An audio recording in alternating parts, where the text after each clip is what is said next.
प्यारे बच्चों, आप बहुत बड़ी चीज़ें बहुत अच्छी नहीं कर सकते हैं, लेकिन अगर आप छोटी छोटी चीज़ों को बेहतरीन अंदाज में करना शुरू कर दें, आप अच्छे से उनको करना शुरू कर दें, तो एक वक्त आएगा कि आप बहुत बड़ी चीज़ें भी बहुत आराम से कर लेंगे। जी प्यारे बच्चों, कैसे हैं आप? मैं उम्मीद करता हूं कि आप सब ठीक होंगे। So let's talk about today's lecture. Welcome to GS academy YouTube channel. आज के लेक्चर में आपसे बात करेंगे मैन्युफैक्चरिंग ऑफ यूरिया की, यानी कि यूरिया जो है इसको कैसे बनाया जाता है। प्यारे बच्चों, ये यूरिया का फॉर्मूला है डायमाइन कार्बोनाइल, इसका नाम है।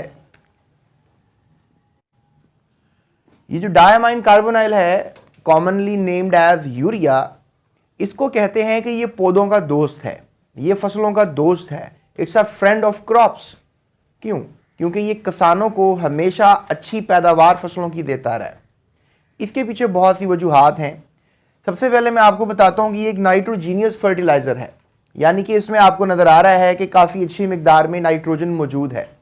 याद रखिएगा, पौधे की अच्छी ग्रोथ के लिए उसको नाइट्रोजन की बेहद ज़रूरत रहती है। अगर हम किसी भी पौधे को देखें तो आपको पता है कि हवा में जो है वो नाइट्रोजन की मिकदार 78% है और ऑक्सीजन की मिकदार 21% है। 78% नाइट्रोजन हवा में होने के बावजूद भी पौधा हवा से नाइट्रोजन को हार्वेस्ट नहीं कर सकता है। पौधा हवा से नाइट्रोजन हासिल नहीं कर सकता है। उसको ज़मीन में मौजूद फर्टिलाइजर्स या आप कह लें ऐसे मिनरल्स जिनमें नाइट्रोजन मौजूद हो, वो उसको चाहिए होते हैं, क्योंकि शायद ये काम उसको बेहतरीन अंदाज में बैक्टीरिया करके देते हैं। क्योंकि बैक्टीरिया नाइट्रोजन फिक्सर्स होते हैं, वो हवा से नाइट्रोजन को निकालते हैं और नीचे ज़मीन में मिनरल्स में डाल देते हैं, और ये कह लें कि कंपाउंड्स बना देते हैं जो कि शायद पौधा अपने जिस्म में अपनी जड़ों के थ्रू लेके जा सकता है। तो हवा की नाइट्रोजन का डायरेक्ट इस्तेमाल पौधा नहीं कर सकता, तो लिहाजा हमेशा पौधे को मिनरल्स पर इन्हसार करना पड़ता है नाइट्रोजन के लिए, या फर्टिलाइजर्स पर। फर्टिलाइजर्स ऐसे कंपाउंड्स होते हैं जो पौधे को ग्रो करने में हेल्प करती हैं। तो प्यारे बच्चों, इसी तरह से नाइट्रोजन एक नाइट्रोजीनियस यूरिया एक नाइट्रोजीनियस फर्टिलाइजर है। लिहाजा ये क्या करता है कि इसमें जो मिकदार है नाइट्रोजन की, जो कि बहुत ज़्यादा है, दैट इज समथिंग लाइक 46%। यह आपको हर साल बोर्ड में एक एमसीक्यू के तौर पे सवाल आता है कि यूरिया में नाइट्रोजन की क्या मिकदार है, और ये अमूमन आपको अगर ये बात याद रह जाती है तो 1 नंबर आपको लाजमी दे के जाएगी कि यूरिया में नाइट्रोजन की क्या मिकदार है। प्यारे बच्चों, यूरिया एक क्रिस्टलाइन सॉलिड है, जैसे कि आपको नमक नज़र आता है, जो इवन आप मिनरल्स आप देखते हैं, रेत वगैरह जो आप देखते हैं, बजरी वगैरह जो आप देखते हैं, ये क्रिस्टल्स होते हैं। डायमंड आप देखते हैं, ग्रेफाइट का सिक्का आप देखते हैं, तो ये सब ईंटें आप देखते हैं, ये सब एक क्रिस्टल्स की शक्ल में मौजूद हैं। तो लिहाजा यूरिया भी आपको क्रिस्टल्स की शक्ल में नज़र आता है। जैसे आप जैसे ही नमक को पानी में डाल देते हैं तो अपना क्रिस्टलाइन स्ट्रक्चर तोड़ देता है और पानी में हल हो जाता है आयंस की शक्ल में। इस तरह यूरिया की भी एक खासियत है, ये इवन अपना क्रिस्टलाइन स्ट्रक्चर ब्रेक करके पानी में डिजॉल्व हो जाता है। बड़ा ज़बरदस्त हाईली सॉल्युबल इन वाटर है, यानी पानी में आसानी से हल हो जाता है। प्यारे बच्चों, याद रखिएगा, ये और भी बहुत से केमिकल्स बनाने के लिए इस्तेमाल होता है। ये नहीं कि सिर्फ इसको फर्टिलाइजर के तौर पे यूज़ कर सकते हो, आप इसको मुख्तलिफ केमिकल्स बनाने के तौर पे भी यूज़ कर सकते हो। तो अब कौन कौन से केमिकल्स बनाने के लिए यूज़ होता है, आप मुझे कमेंट में करके अभी बताएं। बहरहाल आगे चलते हैं। तो अगर हम बात करें यूरिया की, तो अभी तक हमने जो रिसर्च की है, देखा है यूरिया के बारे में, तो हमें पता ये लगा है कि 90% तक तो इसको फर्टिलाइजर के तौर पर ही यूज़ किया जाता है, यानी यूरिया 90% तक एज अ फर्टिलाइजर इस्तेमाल होता है। चलें, अब हम थोड़ा सा यूरिया के बारे में आज जान गए हैं, शायद यूरिया के बारे में काफ़ी इन्फॉर्मेशन हासिल कर ली है, तो हम ये जानने की कोशिश करते हैं कि आखिर यूरिया बनता कैसे है। The major point of this topic, manufacturing of urea, यानी हम यूरिया को बना कैसे सकते हैं। तो नो डाउट हमें यूरिया बनाने के लिए कुछ रॉ मटेरियल्स की ज़रूरत रहती है। रॉ मटेरियल्स ऐसे केमिकल्स होते हैं जो शायद कोई कंपाउंड बनाने के लिए इस्तेमाल होते हैं। तो लिहाजा मैं नॉमिनेट करूंगा 2 कंपाउंड्स को, अमोनिया एंड कार्बन डाइऑक्साइड। ये 2 ऐसे कंपाउंड्स हैं जो यूरिया बनाने के लिए कारगर साबित होते हैं, यानी कि काम आ जाते हैं। तो स्टूडेंट्स, अब कौन कौन से स्टेप्स हैं जिनको हम देखकर यूरिया की मैन्युफैक्चरिंग कर सकते हैं, इसको मैं अरेज कर लूँ, फिर डिटेल्स आपको देता हूँ। जी तो प्यारे बच्चों, ये आपके सामने मैंने अब लिख दिया है कि रॉ मटेरियल जो आपको चाहिए for the manufacturing of urea. प्यारे बच्चों, ये हमारे पास एक मॉलिक्यूल है, इसका नाम है अमोनिया। इसको सबसे पहले जो है हैबर नामी साइंसदान ने तैयार किया था, that is known as Haber's process. इसको तकरीबन 1920 की दिहाई में जो है नोबेल प्राइज़ भी दिया गया था ये कंपाउंड बनाने पर, जो कि डेफिनेटली साइंस में सबसे बड़ा इनाम है। तो नोबेल प्राइज़ मिल जाने पर इसका मतलब यह हुआ कि उसने कुछ एक तहलका खेज तरीके से शायद अमोनिया बना के दिया, क्योंकि अमोनिया रॉ मटेरियल है यूरिया बनाने के लिए। देखें, अगर आपने यूरिया बनाना है एंड यू नीड यूरिया, तो आपको अमोनिया चाहिए। जैसे आपने चाय बनानी है तो आपको दूध चाहिए, आपको पत्ती चाहिए, ये रॉ मटेरियल्स हैं, दूध एंड पत्ती, और फिर आपको एज अ रिजल्ट आपको चाय मिलती है। अगर आपने यूरिया बनाना है तो आपको दूध एंड पत्ती नहीं चाहिए, लिहाजा आपको क्या चाहिए, अमोनिया एंड कार्बन डाइऑक्साइड। अगर आप ये दो रॉ मटेरियल्स को यूज़ करेंगे तभी तो आप यूरिया बना सकते हैं। तो डेफिनेटली अगला सवाल ये पैदा होता है कि जो अमोनिया है ये कैसे बनाया जा सकता है, क्योंकि ये रॉ मटेरियल है, इसको भी तो कहीं ना कहीं से हासिल किया जाता है। तो लिहाजा अमोनिया को 1920 की दहाई में नोबेल प्राइज़ विनर हैबर्स ने जो है बनाया। अब उसने कैसे बनाया प्यारे बच्चों, उसने बेसिकली एक हिस्सा नाइट्रोजन और 3 हिस्से हाइड्रोजन हवा से हार्वेस्ट कर लिए, और जब उसने इन हिस्सों को आपस में रिएक्ट करवाया, डेफिनेटली उसने अपने चैम्बर जहाँ पर ये बना रहा था उसका प्रेशर जो है वो 200 ATM रखा, यानी काफ़ी बढ़ा दिया, और टेम्परेचर जो है वो उस चैम्बर का उसने 450 डिग्री रखा, और फिर उसको एज अ रिजल्ट अमोनिया मिल गया जो कि 2 मोल है। तो लिहाजा इस तरीके से आप कह लें कि अमोनिया पहली दफ़ा कमर्शली किसी इंडस्ट्री में तैयार हुआ, बजाय कि आप इसको शायद कहीं नेचुरल तरीके से हासिल करते। तो जब साइंसदानों के हाथ ये फार्मूला लग गया कि अमोनिया कैसे बनाया जा सकता है, तो आप खुद सोचें, राहें हमवार हो गई यूरिया बनाने के लिए। अब आप सोच रहे होंगे सर इस टॉपिक पे इतना जोर क्यों लगा रहे हैं आप। प्यारे बच्चों देखो, मेरी बात याद रखना, कोई भी मुल्क जो है वो अपनी क्रॉप्स की बेस पर भी चलता है। मुल्कों को एग्रीकल्चरल कंट्री कहा जाता है। जो भी मुमालिक एग्रीकल्चरल कंट्री हैं, अभी आपको मैं हैरान करता हूँ एक बात करके कि आप अमेरिका को सुपर पावर देखते हैं, आप अमेरिका को देखते हैं कि टेक्नोलॉजी में सबसे आगे और बहुत पैसा कमाता होगा अपनी कंपनीज़ के थ्रू भी, लेकिन द इंटरेस्टिंग फैक्ट इज़ कि अमेरिका बहुत ज़्यादा एग्रीकल्चरल तरीके से जो है पैसा रेवेन्यू इकट्ठा किया जाता है। यानी कि क्रॉप्स एक ऐसा जरिया है जिसकी बुनियाद पर आप क्या कर सकते हैं, पैसा इकट्ठा कर सकते हैं। फिर क्रॉप्स अच्छी पैदावार करेंगे तो फिर ही ज़्यादा अच्छा पैसा इकट्ठा होगा। तो अच्छी पैदावार के लिए आपको पौधों को क्या देना पड़ेगा, फर्टिलाइज़र। तो लिहाजा कोई भी किसान पसंद करेगा कि मेरी क्रॉप्स को फर्टिलाइज़र दिया जाए, तो लिहाजा फर्टिलाइज़र के तौर पे क्या इस्तेमाल होता है, यूरिया। यूरिया बनाने के लिए क्या इस्तेमाल होता है, अमोनिया। अगर अमोनिया नहीं होगी यूरिया नहीं बनेगा, यूरिया नहीं होगी किसान को क्या मिलेगा, किसान को क्या अच्छा नहीं मिलेगा, क्रॉप्स की पैदावार ज़बरदस्त नहीं कर सकता किसान। तो लिहाजा directly indirectly ammonia concerned compound है। अमोनिया जो है अगर प्रॉपर चैनल से इंडस्ट्री बना कर देती है एज अ रॉ मटेरियल, तो फिर यूरिया बनाने की राहें हमवार हो जाती हैं। तो प्यारे बच्चों याद रखिएगा, हैबर्स ने जब ये इक्वेशन दी और उसने कहा कि इंडस्ट्री में ये तहलका खेज मायनों में आप अमोनिया तैयार कर सकते हैं, और फिर अमोनिया से राहें हमवार हुई यूरिया तैयार करने की। तो लिहाजा हैबर्स को इस बात पर सराहा गया क्योंकि उसने टेक्नोलॉजी में बहुत अहम किरदार अदा किया कि उसने आपको अमोनिया बना कर दिया। So this equation is far more important equation. और याद रखिएगा, नाइट्रोजन हवा की एक हिस्सा, 3 हिस्से हाइड्रोजन हवा की, ये आपस में मिल जाते हैं बहुत ज़्यादा टेम्परेचर पर, और इनको निकल कैटलिस्ट भी चाहिए होता है। प्यारे बच्चों, निकल कैटलिस्ट से मुराद है कि जो चैम्बर में आपने बनानी है ammonia, right, let's say that कि इसमें आपने हाइड्रोजन गैस डाल दी है यहाँ से, और यहाँ से आपने डाल दी है नाइट्रोजन गैस, और एज अ रिज़ल्ट आपको अमोनिया गैस बनती हुई मिल रही है। और ये बना हुआ है चैम्बर किसका, निकल का। क्या प्रेशर है इस चैम्बर का, 200 ATM, और क्या टेम्परेचर है इस चैम्बर का, 450 डिग्री तक आपने हीट अप करना है इस चैम्बर को, और आप बनाने में कामयाब हो जाएंगे अमोनिया।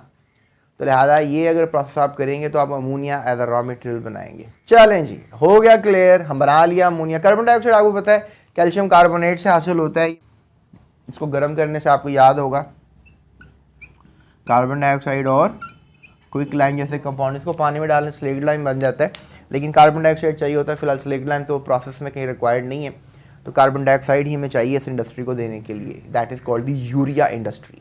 तो let's talk about the steps, आखिर कौन से इंपॉर्टेंट स्टेप्स हैं जो कि यूरिया बनाने में काम देते हैं। जी तो प्यारे बच्चों, ये 3 मेजर स्टेप्स हैं जिनसे गो थ्रू करेगा प्रोसेस, यानी steps by for the manufacturing of urea. तो अब हम बेसिकली बात करना चाहते हैं आपसे कि आखिर स्टेप्स क्या हैं। चलें मैं ज़रा सा स्टेप्स के ऊपर आता हूँ, मैं एक छोटी सी चीज़ आपसे डिस्कस कर लूँ, द वेरी इंपॉर्टेंट क्वेश्चंस, क्योंकि आप ये लेक्चर इसीलिए लेने आए हैं ताकि आपको पता लगे कि इंपॉर्टेंट क्वेश्चंस कौन कौन से। तो पहले बच्चों याद रखो, सबसे पहले तो मैंने आपको बताया कि 46% जो है वो नाइट्रोजन होता है यूरिया में, ये एक MCQ आपको आएगा। फिर अभी मैंने जोर लगाया हैबर्स प्रोसेस के ऊपर कि आखिर अमोनिया कैसे तैयार की जा सकती है, बोर्ड में 2 नंबर का सवाल आ सकता है हैबर्स प्रोसेस को लेकर। फिर प्यारे बच्चों आपको एक सवाल आएगा व्हाट इज कार्बोनेशन या अमोनियम कार्बामेट कैसे बनाया जाता है, ये भी मैं आपको सिखाता हूँ, ये स्टेप के अंदर ही मौजूद है। और फिर आप अगर सवाल करें सर लॉन्ग बताएं इस चैप्टर में से क्या आएगा या इस टॉपिक में से क्या आएगा, तो लॉन्ग आपको मैंने पहले रोस्टिंग स्मेल्टिंग की गेस दिया हुआ है जब मैंने आपको मेटलर्जिकल ऑपरेशन करवाया। उसके बाद मैंने जब आपको सॉल्वेज प्रोसेस करवाया तो सॉल्वेज प्रोसेस के कोई भी स्टेप्स आपको एज अ लॉन्ग क्वेश्चन आ सकते हैं, लेकिन यूरिया की मैन्युफैक्चरिंग भी एक बड़ा तगड़ा लॉन्ग है। आप एग्री करेंगे इस बात से, क्योंकि अगर कोई भी मुल्क एग्रीकल्चरल मुल्क है तो अगर वो यूरिया की मैन्युफैक्चरिंग को समझता है, इस पर जोर लगाता है, तो फिर डेफिनेटली उसकी एग्रीकल्चरल डिपार्टमेंट क्या हो जाता है, इंप्रूव हो जाता है। तो लिहाजा यूरिया की मैन्युफैक्चरिंग के स्टेप्स जो है एज अ लॉन्ग क्वेश्चन आपको आ सकते हैं। और इसके अलावा इससे भी बढ़कर एक इंपॉर्टेंट लॉन्ग क्वेश्चन है जो आपको आ सकता है, that is the importance of urea, कि आखिर यूरिया इंपॉर्टेंट क्यों है। तो इसके ऊपर भी हम इस लेक्चर के अंदर बात करेंगे, लेकिन आखिर में जाके। और फिर एक टेस्ट योरसेल्फ आएगी 16.3, उसके सवाल आपको एज अ शॉर्ट क्वेश्चन आ सकते हैं, तो वो भी हम इंशाल्लाह ऑन कंप्यूटर स्क्रीन जाकर प्रॉपरली आपको हल करके दे देंगे। उसके अलावा एक छोटी सी इंटरेस्टिंग इन्फॉर्मेशन है, वो भी आपसे शेयर करेंगे। और इसके अलावा एक फ्लोशीट डायग्राम भी आपको 2 नंबर का सवाल आ सकता है। जैसे मैंने आपको फ्लोशीट डायग्राम सॉल्वेज प्रोसेस की करवाई है, तो मैं आपको यूरिया की भी फ्लोशीट डायग्राम करवाऊंगा, ये भी 2 नंबर का सवाल आपको बोर्ड में आ सकता है। Okay, so let's talk about the process of manufacturing of urea. पहले बच्चों अगर हमने करना है तैयार यूरिया, तो reaction of ammonia with carbon dioxide ये बड़ा इंपॉर्टेंट है, इस पर आप जरा फोकस कीजिएगा। तो आप क्या करेंगे, carbon dioxide pass through a liquid ammonia, यानी जो कार्बन डाइऑक्साइड है इसको आप किससे पास कर देंगे, लिक्विड अमोनिया से। और जब आप लिक्विड अमोनिया से इसको पास कर देंगे तो क्या रिजल्ट्स आने वाले हैं, तो स्टूडेंट्स याद रखिएगा रिजल्ट्स ये आएंगे, बल्कि ये यूनी डायरेक्शनल रिएक्शन है, फॉरवर्ड ही जाएगा, इसको हीट करेंगे आप। सो this is something like ammonium carbamate आपको मिलेगा, right, ammonium carbamate, that is ammonium and that is carbamate. आप COO NH4 लिख लें या NH2 लिख लें, ठीक है। सो मैंने पॉजिटिव पहले लिख दिया और नेगेटिव आयन मैंने बाद में, आपकी बुक में ऐसे भी लिखा हुआ है, यानी आप अमाइन ग्रुप पहले बना लें, फिर COO ग्रुप बनाएं और उसके बाद आप क्या बना लें, अमोनियम ग्रुप बना लें। So this is basically known as ammonium carbamate,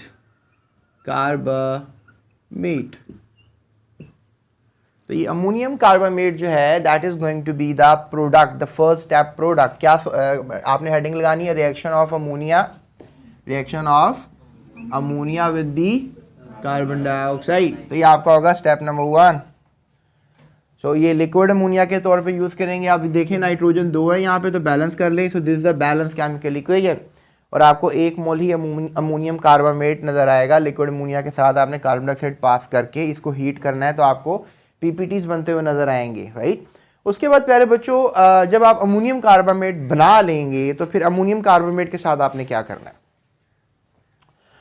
when ammonium carbamate is evaporated, इसमें से पानी को अगर उड़ा दिया जाए तो the help of steam the dehydrate forms urea, यानी कि अमोनियम कार्बामेट में चेंजिंग्स आएंगी और फिर पानी इसमें से निकल जाएगा और फिर आपको मिलेगा यूरिया। चलें चेक करते हैं कैसे।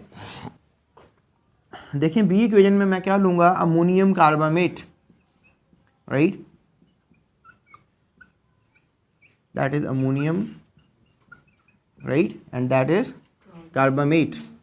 और मैंने इसको क्या करना है, अब इसको और हीट करना है। डेफिनेटली पहले मैंने इसको बनाया है, फिर मैंने इसको अब हीट करना है। तो इसमें क्या चेंजिंग आएंगे, लुक एट दैट। ये जो हमारे पास कार्बामेट है that is the radical of carbamate, right. और यहाँ पर आप क्या लगा देंगे, अमाइन लगा देंगे, और यहाँ पर आप COO, और यहाँ पे आप क्या लगा देंगे, अमोनियम लगा देंगे। That is the positively charge species and that is the negatively charge species. तो सीन ये होने वाला है कि ये जो हमारे पास स्पीशी है इसमें से वाटर आउट हो जाएगा, यानी यू कैन से दैट कि ये ऑक्सीजन और यहाँ से 2 हाइड्रोजन जो हैं ये क्या होंगे, आउट हो जाएंगे। So this oxygen and 2 hydrogen will get out from this compound. Ammonium carbamate से पानी जो है वो चला जाएगा।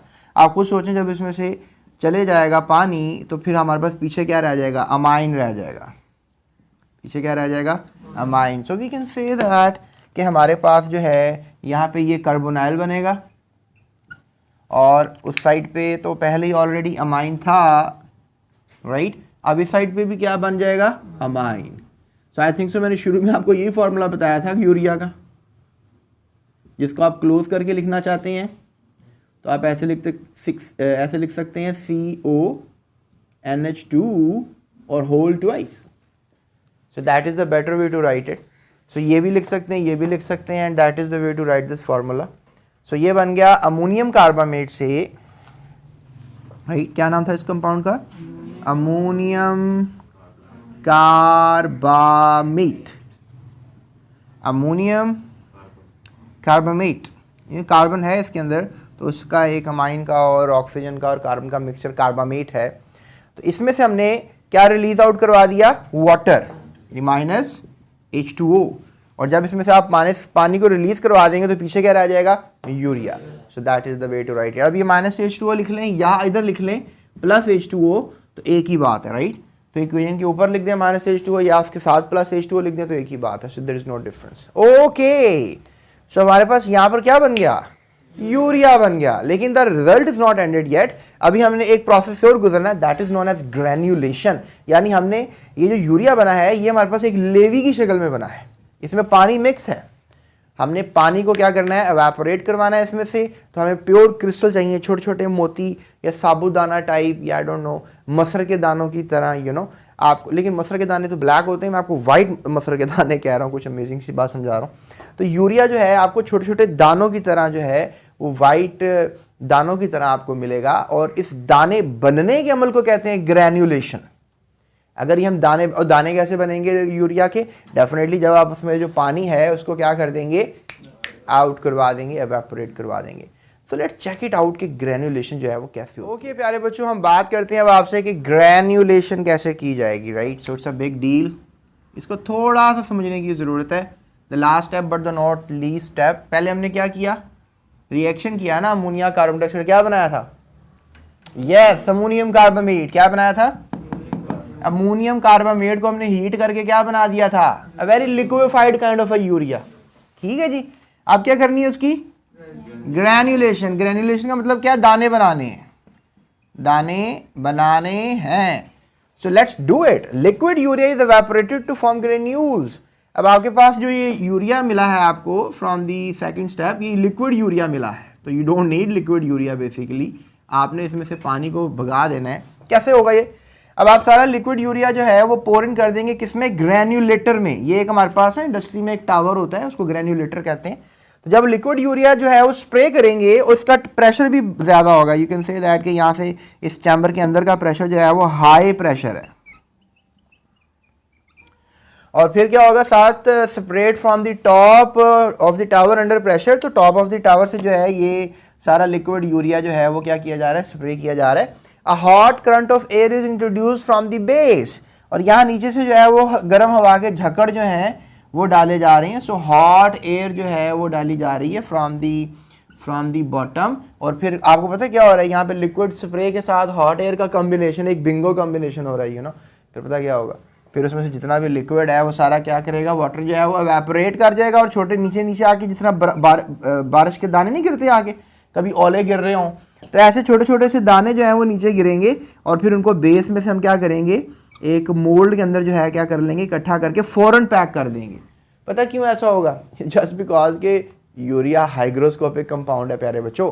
आपने कभी शायद परस्यू किया हो कि कुछ कंपाउंड ऐसे होते हैं उनको खुला रख दो तो हवा की नमी जज़ब कर लेते हैं, तो लिहाजा इसको जल्दी से पकड़ के प्लास्टिक की थैलियों में पैक करके फिर कपड़े की बोरियों में पैक कर देंगे। इसके पीछे वजह ये होगी कि हम नहीं चाहते कि इतनी मुश्किलों से जो हमने हाई प्रेशर के ऊपर हवा पे, गर्म हवा पे पैसे खर्च करके, ग्रेन्युलेटर पे पैसे खर्च करके जो छोटे छोटे से दाने बनाए हैं, we call them as granules, right? क्या बोलेंगे इसको? ग्रेन्यूल्स। हमने जो ग्रेन्यूल्स बनाए हैं तो वो ग्रेन्यूल्स कहीं दोबारा से पानी के साथ मिलकर दोबारा से लेजी सी ना बन जाए, they just really get wasted, तो हम उसको वेस्ट नहीं करना चाहते। So this is store to be marketed, और फिर इनको स्टोर करके क्या कर देंगे, मार्केट भेजेंगे। किसान को कहेंगे पकड़ो भाई, डालो इसको खेत के अंदर, बनाओ अपनी फसल, कमाओ पैसा और लेके जाओ मुल्क की इकॉनमी को ऊपर, मैन्युफैक्चरिंग ऑफ यूरिया। लेकिन यहाँ आई थिंक सो बर सगीर के अंदर किसान बेचारे परेशान ही रहते हैं। हालांकि जो हुकूमत होती है उनको सब्सिडी करके देती है कि ये लो यूरिया, अपनी फसल अच्छी उगा लो, लेकिन बदकिस्मती पॉलिसियाँ इतनी स्ट्रांग नहीं है, NGOs इतना अच्छा काम नहीं कर रही हैं। लेकिन होप्स हो कि ये टॉपिक पढ़ने के बाद आप लोगों को आज पता लग गया होगा भाई, केमिकल इंडस्ट्री पढ़ रहे हैं, यूरिया की मैन्युफैक्चरिंग बड़ी इंपॉर्टेंट चीज़ है, इसलिए इसको आप याद रखिएगा। और आप अगर आगे आने वाली ज़िंदगी में कहीं हेल्प कर सकते हैं किसानों की तो आप ज़रूर कीजिएगा गाँव में जाके, राइट? सो ओके, चलते हैं अब नेक्स्ट टॉपिक की तरफ। पहले फ्लो शीट बनाना सिखा दूंगा, फ्लो शीट के बाद मैं आपको सिखाऊंगा very important long question, importance of urea, कि आखिर यूरिया की क्या इंपॉर्टेंस है। फिर चलेंगे जरा गवर्नमेंट की तरफ भी, वो क्या कर रही है, और फिर थोड़ा सा बात करेंगे टेस्ट योर सेल्फ के ऊपर। सो let's talk about importance of urea, लेकिन उससे पहले हम बात करते हैं फ्लो शीट डायग्राम की। जी तो प्यारे बच्चों, बात करते हैं आपसे फ्लो शीट डायग्राम की। फ्लो शीट डायग्राम यूरिया की मैन्युफैक्चरिंग में हमें क्या मैसेज दे रही है, इसको समझने की कोशिश करते हैं। जैसे कि आपने पढ़ा कि हमने पहले रॉ मटेरियल को जाना सीखा, उसके बाद हमने डिफरेंट रिएक्शंस कर दिए, प्रोसेस को देखा कि रिएक्शन ऑफ अमोनिया देखा, उसके अलावा रिएक्शन ऑफ अमोनिया में हमने अमोनियम कार्बामेट बनाना सीखा। उसके बाद प्यारे बच्चों हमने यूरिया फॉर्मेशन के बारे में देखा और आखिर में ग्रेन्युलेशन के बारे में पढ़ा। तो स्टूडेंट्स ये देखो, ये है रिएक्शन चैम्बर जहाँ पे आप कह लो कि इंट्रोड्यूस करवाई जाती है अमोनिया, कार्बन डाइऑक्साइड और अ काइंड ऑफ वाटर। तो अब ये जो हमारे पास अमोनिया कार्बन डाइऑक्साइड है, ये आपस में रिएक्ट करके अमोनियम कार्बामेट बनाते हैं। फिर अमोनियम कार्बामेट को जो है हम क्या करते हैं, हम ले जाते हैं एवापोरेटर में। एवापोरेटर में क्या होता है कि डेफिनेटली अमोनियम कार्बामेट के साथ जो है यू कैन से दैट कि पानी बन जाता है, ठीक है, अमोनियम कार्बामेट। आपको याद होगा मैंने आपको ये फॉर्मूला जो है कुछ इस तरह सिखाया हुआ है, look at that. So that is the formula of ammonium carbamate. I hope कि आपको यूरिया का फॉर्मूला याद होगा। सो दैट इज यूरिया, ये डायमाइन कार्बोनाइल होता है, मैंने आपको लेक्चर के स्टार्ट में बता दिया था। तो ये यूरिया बन जाता है और यहाँ पर अमोनियम कार्बामेट बनता है जिसमें पानी भी होता है। और स्टूडेंट्स याद रखना, जो अमोनिया हमने यहाँ पर डाली और कार्बन डाइऑक्साइड प्रोवाइड की, तो बहुत सी कार्बन डाइऑक्साइड और अमोनिया रिएक्ट नहीं करती है, तो वो रिवर्स हो जाती है, ठीक है, वो वापस किस में चली जाती है, वो लिक्विड अमोनिया में बनाकर दोबारा रिएक्शन चैम्बर में उसको भेजा जाता है। तो लिहाजा जो अनरिएक्टेड अमोनिया है, कार्बन डाइऑक्साइड है, it come back towards the reaction chamber और यहाँ से अमोनियम कार्बामेट की प्रोसेसिंग होती है, उसको हीट किया जाता है डेफिनेटली, फिर ये बन जाता है यूरिया। और इस यूरिया को किस में भेजा जाता है, ग्रैन्युलेटर में। ग्रैन्युलेटर को यहाँ पर स्टूडेंट्स याद को स्टीम दी जाती है और इसको डेफिनेटली अमोनियम कार्बामेट को स्टीम देके गर्म किया जाता है किसी हद तक, और गर्म होने से ये कन्वर्ट हो जाता है, this compound turned itself into urea living a lot of water. तो वाटर को भी निकाल लिया जाता है यहाँ से और फिर यूरिया को प्रोसेसिंग के लिए आगे भेज दिया जाता है। आपको पता है लिक्विड यूरिया होता है, उसमें पानी होता है, अभी नमी होती है, इवन बहुत सी नमी निकाल भी ली जाती है, लेकिन फिर भी इसमें नमी होती है। और फिर इसको डेफिनेटली हमने कहाँ भेज देना है, ग्रैन्युलेटर में भेज देना है। और ग्रैन्युलेटर में क्या होता है कि जो यूरिया है वो ड्राई कर दिया जाता है और फिर इसको क्रिस्टल्स की शक्ल में स्टोरेज फॉर्म में लाया जाता है।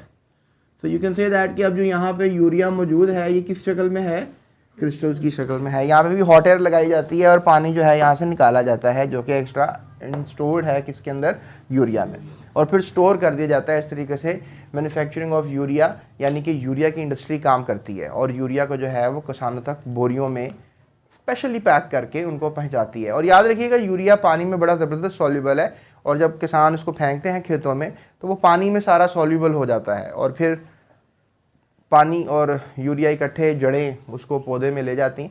और यूरिया क्यों दिया गया पौधों को, ये मैंने आपको पहले बता दिया था, इस जस्ट बिकॉज के यूरिया में क्या मौजूद है, नाइट्रोजन है 46.6%।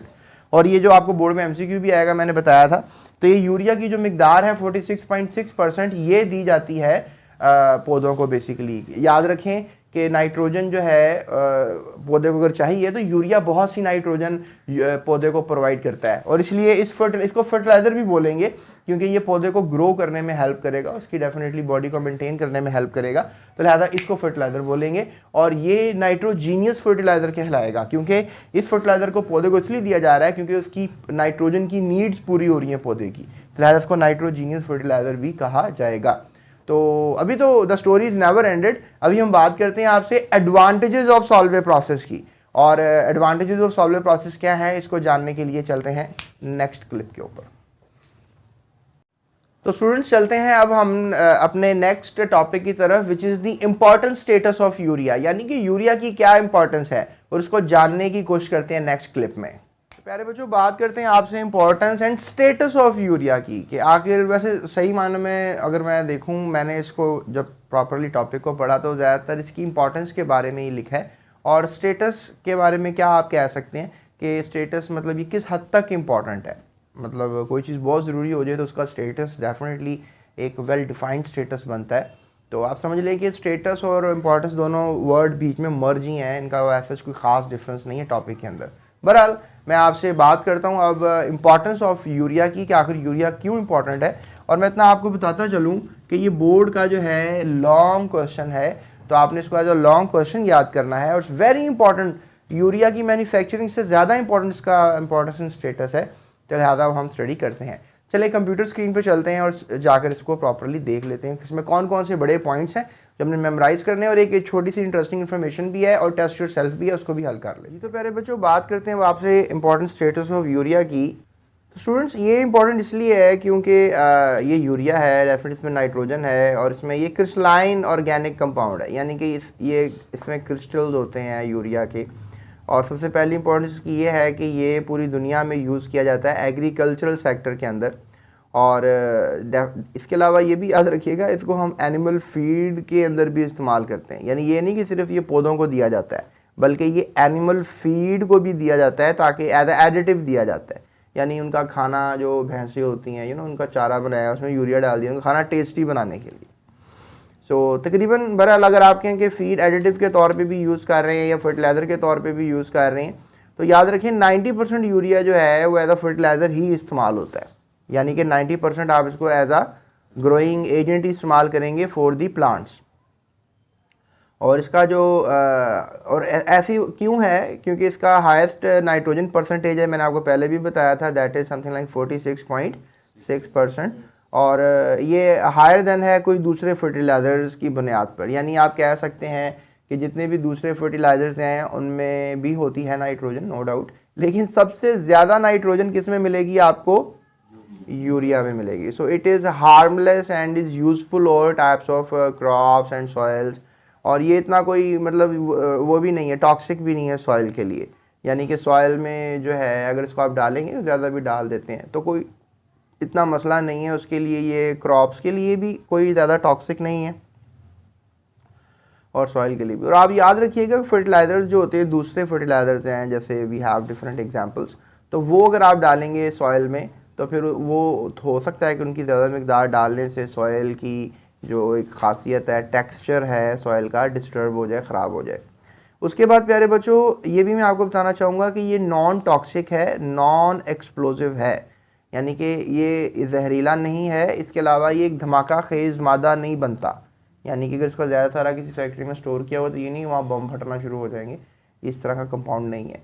तो इसलिए इसको सेफ्टी से स्टोर भी किया जा सकता है, लेकिन मैंने आपको बताया था ये हाइग्रोस्कोपिक है, ठीक है, यानी कि ये वाटर सॉल्युबल कंपाउंड है, पानी में जो है ये हल हो जाता है और इवन ये पानी को अपनी तरफ अट्रैक्ट भी करता है। जैसे मैंने आपको एग्जांपल दी कि जो रस वगैरह होते हैं या कोई बिस्किट्स वगैरह होते हैं उनको ओपन एयर में खुला छोड़ दें तो उनकी वो क्रंचीनेस जो होती है वो क्या हो जाती है, ख़त्म हो जाती है। क्या हुआ कि उन्होंने हवा से नमी को अपने अंदर एब्जॉर्ब कर लिया। इस तरह समझ लें कि हाइग्रोस्कोपिक होते हैं, जो पापड़ है, बिस्किट है या रस है, whatever you want to say, तो वो सब हाइग्रोस्कोपिक है। इस तरह ये भी यूरिया की अगर बोरी खोल देंगे तो आप उसको 2 दिन के बाद देखेंगे अंदर पानी पानी आपको नज़र आएगा उसके, जस्ट बिकॉज जितनी भी हवा में नमी है वो अपनी तरफ खींच लेते हैं। आपने सिलिका जैसी छोटी छोटी सी पुड़ियाँ देखी होंगी, आपके जो नए शूज़ आते हैं उसके अंदर आपको छोटी छोटी सी पैकेट्स मिलते हैं, पुड़ियाँ मिलती हैं, वो भी हाइग्रोस्कोपिक सिलिका जेल होता है कि आपके जूतों में नमी ना जाए और जूते कड़क रहें, शाइनी रहें, अच्छे रहें, पायदार रहें। तो इसी वजह से आप कह लेंगे उन पुड़ियों को भी आप क्या कह सकते हैं, हाइग्रोस्कोपिक कह सकते हैं। मेरा ख्याल है कि मैंने काफ़ी इस लफ्ज़ की रिस्पेक्ट करवा दी है, आई होप कि आप याद रखेंगे। So therefore storage requires better packing. अगर हाइग्रोस्कोपिक है तो फिर यूरिया की जो बोरियां हैं वो प्लास्टिक की भी होनी चाहिए, कुछ कपड़े की भी होनी चाहिए, मतलब कुछ ख़ास किस्म की बनी होनी चाहिए। तो आप यूरिया की थैली कभी जाकर ज़रूर देखिएगा, और अगर आप देख लें तो उसकी जो तस्वीर है मुझे कमेंट कीजिएगा इस वीडियो में, तो मैं आपकी तस्वीर का इंतज़ार करूँगा। ओके, सो आगे चलते हैं दूसरे पॉइंट की तरफ। तो पहला पॉइंट तो क्लियर हो गया कि ये बहुत ज़्यादा मतलब ज़बरदस्त फर्टिलाइज़र है, एडिटिव, फूड एडिटिव भी है, और as a fertiliser for the plants है, नाइट्रोजन परसेंटेज होने की वजह से, और ये ज़्यादा टॉक्सिक भी नहीं है और ज़्यादा एक्सप्लोसिव भी नहीं है और हाइग्रोस्कोपिक भी है। अगले दूसरे पॉइंट में कहा जा रहा है कि it is use as a raw material for manufacturing of many important compounds. मतलब आपको याद है जैसे मैंने आपको बताया था कि जो पत्ती होती है, दूध होता है, ये रॉ मटेरियल्स हैं और ये क्या करते हैं कि चाय बना देते हैं हमें। इस तरह से मैंने आपको इसी टॉपिक के मैन्युफैक्चरिंग ऑफ यूरिया में भी बताया कि अमोनिया रॉ मटेरियल है, कार्बन डाइऑक्साइड रॉ मटेरियल है, क्योंकि ये यूरिया बनाने के काम आती है। तो इसलिए आप समझ लें कि यूरिया सिर्फ एज अ फर्टिलाइज़र नहीं इस्तेमाल होता, ये एक इंपॉर्टेंट केमिकल भी है, इसके डेरिवेटिव कंपाउंड्स भी बनते हैं। लेकिन द बिग क्वेश्चन कम्स है कि कौन से कंपाउंड्स यूरिया से बनाए जाते हैं। तो आप मुझे वो कमेंट करके बताएं, मैं आपके कमेंट का इंतज़ार करूँगा। चलें जी, आखिरी पॉइंट पर चलते हैं। तीसरा point it is use to make explosives, यानी कि ये धमाका खेज़ मादे बना, धमाका खेज़ खुद नहीं है लेकिन धमाका खेज़ मादे बनाने के लिए इस्तेमाल होता है। तो यूरिया का ये भी स्टेटस है। उसके अलावा ये आपको मैं एक और बताऊँ, आपको ना मैंने जो चैप्टर करवाया था ना एटमॉस्फेयर, उसमें मैंने आपको एक छोटी सी टर्मिनोलॉजी सिखाई थी, कैटालिटिक कन्वर्टर्स। तो कैटालिटिक कन्वर्टर्स में प्यारे बच्चों याद रखना है आपने कि वो होते हैं जो कि टॉक्सिक गैसों को नॉन टॉक्सिक गैसों में कन्वर्ट करते हैं। तो याद रखो यहाँ पे भी लिखा हुआ है ऑटोमोबाइल सिस्टम्स। तो ऑटोमोबाइल सिस्टम्स में क्या लगे होते हैं, कैटालिटिक कन्वर्टर्स लगे होते हैं, और ये गाड़ियों से चोरी भी हो जाते हैं, लाखों रुपए के होते हैं ये।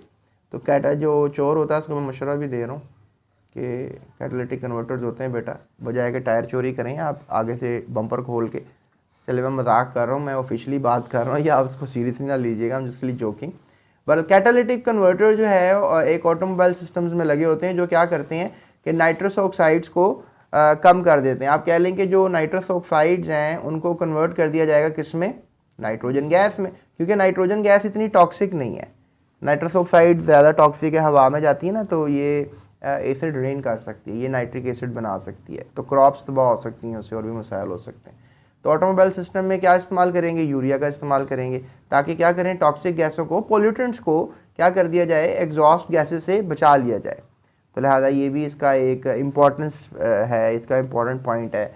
मतलब धमाके बनाने के लिए, धमाके खेज़ मादे बनाने के लिए भी यूरिया, कैटालिटिक कन्वर्टर में टॉक्सिक गैसों को नॉन टॉक्सिक गैसों में कन्वर्ट करने के लिए भी यूरिया। इसके अलावा एज अ फर्टिलाइज़र सबसे बड़ा किरदार है इसका, तकरीबन 90% यूरिया तो फर्टिलाइज़र के तौर पे यूज़ होता है। तो जो 10% रह जाता है उसमें या तो रॉ मटेरियल भी यूज़ होता है, धमाका खेज़ मादे बनाने के लिए भी इस्तेमाल होता है, और इसके अलावा ये जो टॉक्सिक गैसेस होती हैं उनको नॉन टॉक्सिक गैसों में कन्वर्ट करने में भी हेल्प कर रहा होता है। ठीक है, तो ये इसके बड़े इस्तेमालात हैं, तो आपको याद रहेंगे। तो 4 बड़े इस्तेमालात हो गए यूजेस में, फर्टिलाइज़र के तौर पे, इसके अलावा रॉ मटेरियल के तौर पे, एक्सप्लोजिव बनाने के तौर पे, और ऑटोमोबाइल सिस्टम्स में टॉक्सिक गैसेस को, एग्जॉस्ट गैसेस को नॉन टॉक्सिक गैसों में कन्वर्ट करने के लिए। उसके बाद अगर आप मुझसे बात करें कि सर बताएं यूरिया पाकिस्तान में कौन बना रहा है, कहाँ कंपनी लगी हुई है, तो प्यारे बच्चों बड़ा अच्छा सवाल रहेगा ये आपकी तरफ से। तो आप ये कह लो कि 6 यूरिया मैन्युफैक्चरिंग कंपनियां पाकिस्तान में काम कर रही हैं, यानी 6 यूनिट्स काम कर रही हैं। ठीक है, तो मेजर जो हैं इसमें 4 मैं आपको नाम लूँगा। तो प्यारे बच्चों 4 कंपनियां कौन सी हैं जो पाकिस्तान में काम कर रही हैं, 4 मेजर यूनिट्स हैं। फौजी फर्टिलाइज़र कंपनी है और एंग्रो केमिकल्स हैं, ये 2 याद रखिएगा। इसके अलावा Bin Qasim and Dawood Hercules company है और मतलब फौजी फर्टिलाइज़र के नाम से भी एक कंपनी है, एक फौजी फर्टिलाइज़र कंपनी है, एक एंग्रो केमिकल्स है और एक फौजी फर्टिलाइज़र है, यानी कंपनी नहीं रखा हुआ उसका नाम उन्होंने आगे, और एक Bin Qasim and Dawood Hercules company है।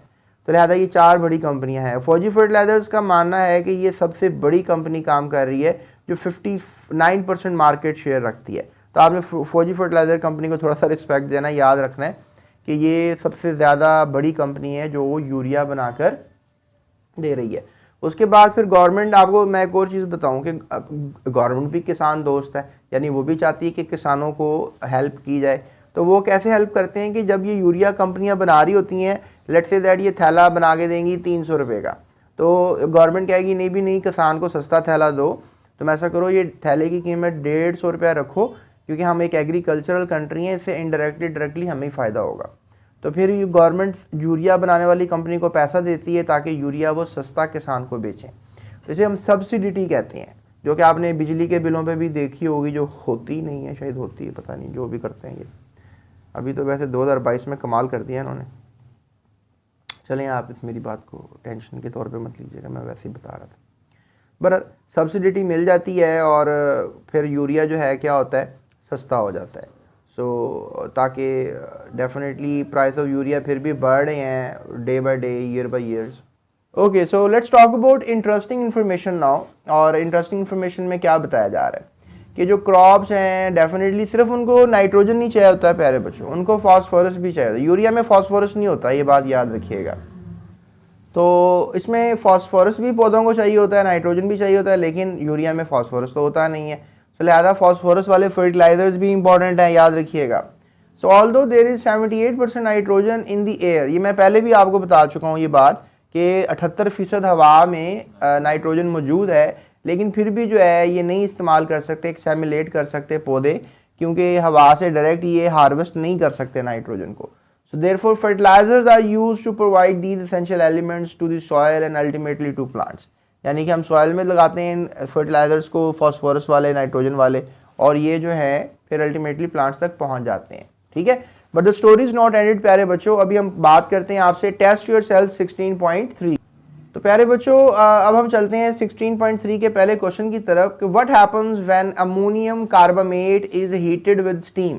क्या होता है कि जब अमोनियम कार्बामेट को आप स्टीम के साथ हीट करते हैं। तो प्यारे बच्चों यहाँ पर हमारे पास जवाब ये बन रहा है कि व्हेन अमोनियम कार्बोनेट,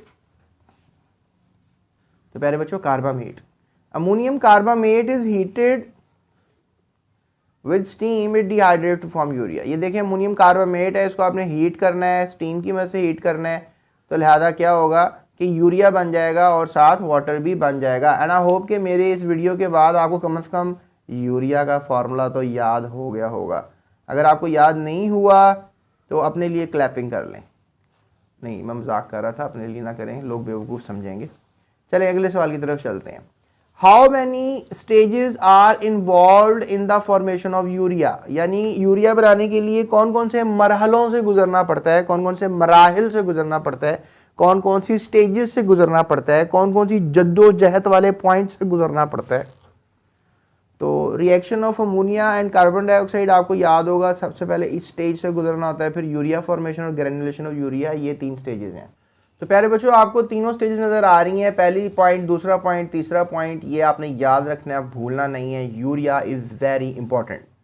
प्यारे बच्चों अगला सवाल किया जा रहा है, what is the percentage of nitrogen in urea. Urea में नाइट्रोजन की क्या परसेंटेज होती है। तो याद रखिएगा नाइट्रोजन 46.6% होती है, और ये बोर्ड का MCQ है सवाल, इसको रिस्पेक्ट दें और इसको लाजमी तैयार कीजिएगा। तो स्टूडेंट्स से ये थी हमारी आज की video for manufacturing of urea को लेकर। अभी कहीं जाना नहीं आपने, अभी थंबनेल आ गया है, इस पर क्लिक करें और अगली वीडियो देखें।